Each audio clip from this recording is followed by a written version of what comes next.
Hello, I'm Fast Lawyer. Today we're going to review Dreamback VR, a horror slash psychological thriller walking simulator. It was released June 10th, 2020 by developer Come Over Gaming.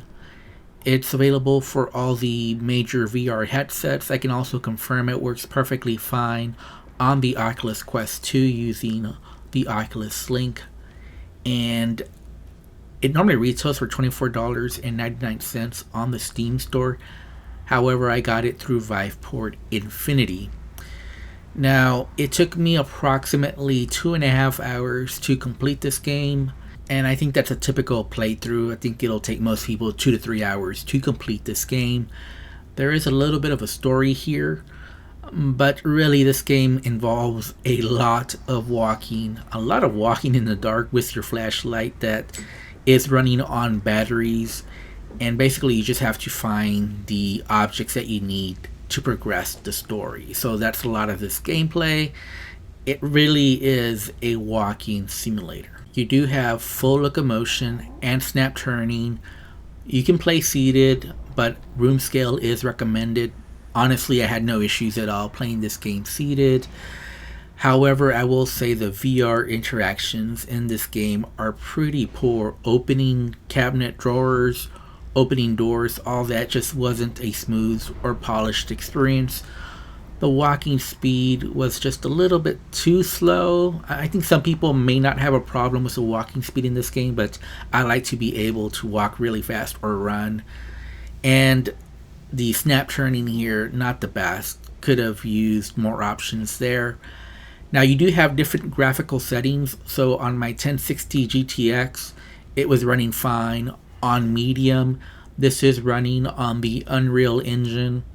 And it does look good, but it has a problem that a lot of VR games have that keep it from really looking good. And that is just the poor lighting. So this game has very poor lighting in many different areas. Frankly, it's just way too dark in this game overall. It does make your flashlight useful, and the flashlight does work well in this game when it's not running out of battery charge. And obviously, in case you haven't figured out, you do have to search for batteries in this game.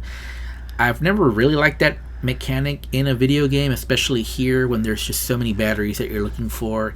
And I know there was a huge part of this game where I just ran out of battery charge, and I think in this video you see that a lot, where I just turn it off because I just don't really have a charge and it's just not illuminating well enough at all. Now, I am showing off some of the jump scares in this game, some of the scary parts, but honestly this game overall in the 2.5 hours has very few scary parts. A lot of the time you're just walking in the dark. You hear stuff at times, but not a lot happens. So I hope I don't give the wrong impression by showing off the 2 jump scares in this clip. They don't really happen all that often. In fact, there's almost nothing scary about this experience at all. And you almost feel relief if you do see a ghost, because then you know I am going the right way. A lot of this game, you're just wandering in the dark. You're not sure if you're going the right way. And when you see a ghost, you're like, oh yeah, I am going the right way. So instead of getting a spook or a fright, it's more you're happy because you know I'm going the right way now.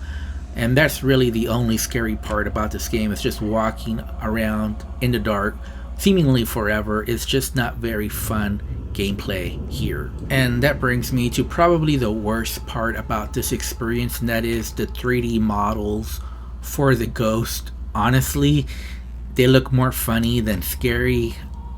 I think the video that I captured was probably the best part, but some of the other parts, some of the other ghost sightings were more comical than scary. So I really think in this video I'm showing the best, but overall it was pretty poor. And then you have the puzzles. The puzzles are just too basic. There was nothing challenging at all about the puzzles, except for that you're walking in the dark. And I got stuck in this one part solely because it was too dark and I just couldn't see it. And it took me walking around the house area several different times before I was finally able to find it. And at that point I just felt a lot of frustration having played this game. There isn't much of a story here. I mean, it's a nice little story, but I really didn't like the ending. I thought the ending was a little on the hokey side. I'm not going to say too much about the story because I don't want to give away spoilers. But for me, I found the story underwhelming. The voiceovers were just okay. There's just some narrated tidbits. The narrator will read like a letter. Actually, if you let go of the letter, they stop reading the narrated part, so you have to keep holding on to it, which is just an odd game mechanic.